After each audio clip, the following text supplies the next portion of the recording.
Generasi pasca reformasi pasti masih ingat sosok Jenderal Kepolisian yang satu ini. Namanya Jenderal Polisi Purnawirawan Khairuddin Ismail.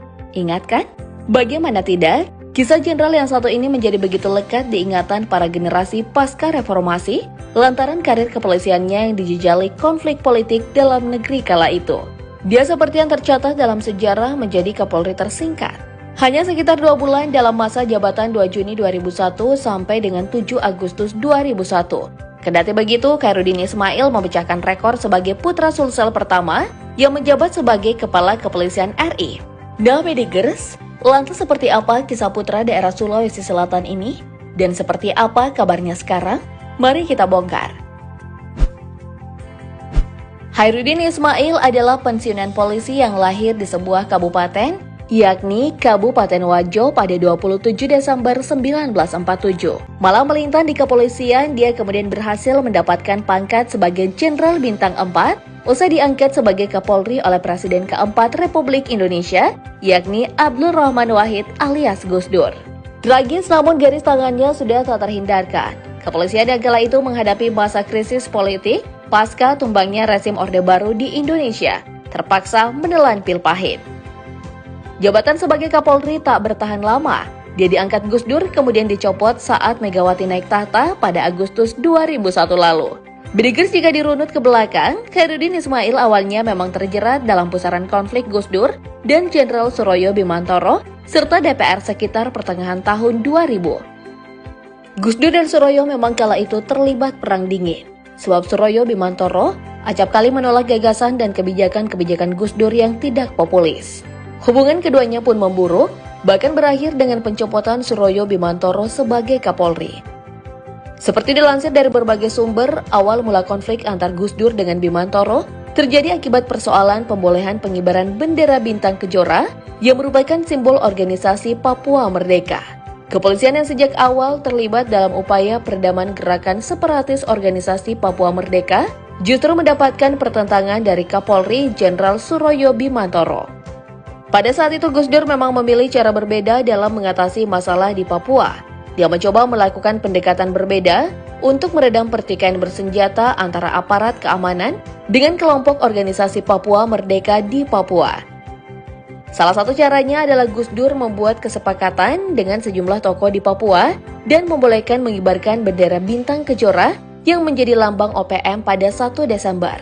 Menurut Gus Dur, pengibaran bendera bintang kejora tak boleh lebih tinggi dari bendera merah putih. Kendati memahami bagaimana sikap TNI dan Polri, Gus Dur lantas mengeluarkan satu statement yang cukup rasional.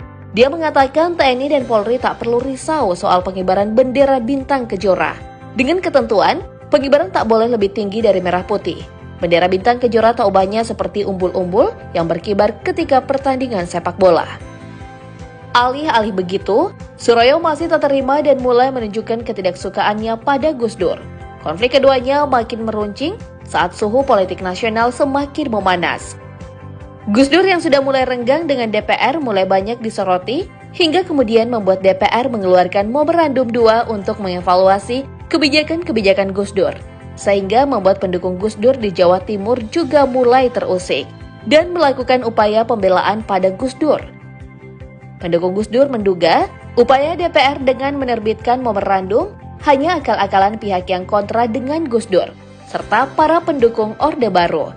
Nah, Medigers, kali ini para pendukung Gus Dur pun akhirnya beberapa kali menggelar unjuk rasa dan terlibat beberapa kali bentrokan dengan aparat kepolisian.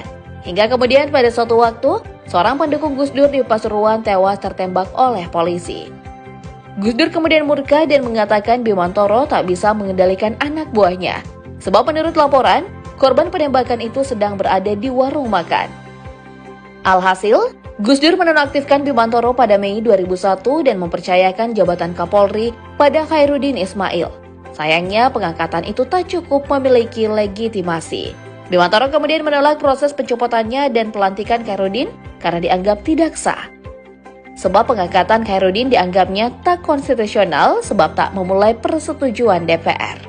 Khairuddin pun terpaksa berstatus sebagai pejabat Kapolri sementara. Hingga pada akhirnya, tepat pada Hari Bayangkara 1 Juli 2001, Gus Dur mengumumkan pemberhentian Bimantoro dari jabatan Kapolri. Dia menyatakan akan menugaskan Bimantoro sebagai duta besar di Malaysia. Bimantoro kembali menolak pernyataan Gus Dur. Akibatnya terjadi dualisme di tubuh Polri. Sebanyak 102 jenderal menyampaikan pernyataan tidak ingin Polri dipolitisasi dan menolak Khairuddin sebagai Kapolri. Perlawanan itu memang cukup wajar, terlebih Bimantoro juga mencoba mencari dukungan politik dengan menemui Ketua DPR Akbar Tanjung dan Ketua MPR Amin Rais. Gus Dur kemudian melantik Khairuddin sebagai pemangku sementara jabatan Kapolri pada 20 Juli 2001. Sehari kemudian Gus Dur menerbitkan Kepres nomor 77 tahun 2001 sebagai dasar hukum pengangkatan Khairuddin. Sikap Gus Dur yang melantik Khairuddin menuai penolakan dari 7 fraksi di DPR, yakni PDI Perjuangan, Partai Golkar, P3, Fraksi Reformasi, Fraksi Perserikatan Daulatuh Ummah, Fraksi Partai Bulan Bintang, dan Fraksi KKI. Mereka mendesak Ketua MPR Amin Rais untuk mempercepat pelaksanaan sidang istimewa.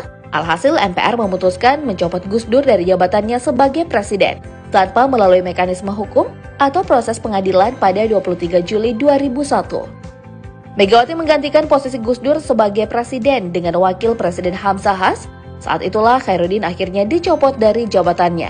Dan begitulah kisahnya Bedigers, Kapolri asal Sulsel ini nyatanya jadi korban politik kala itu.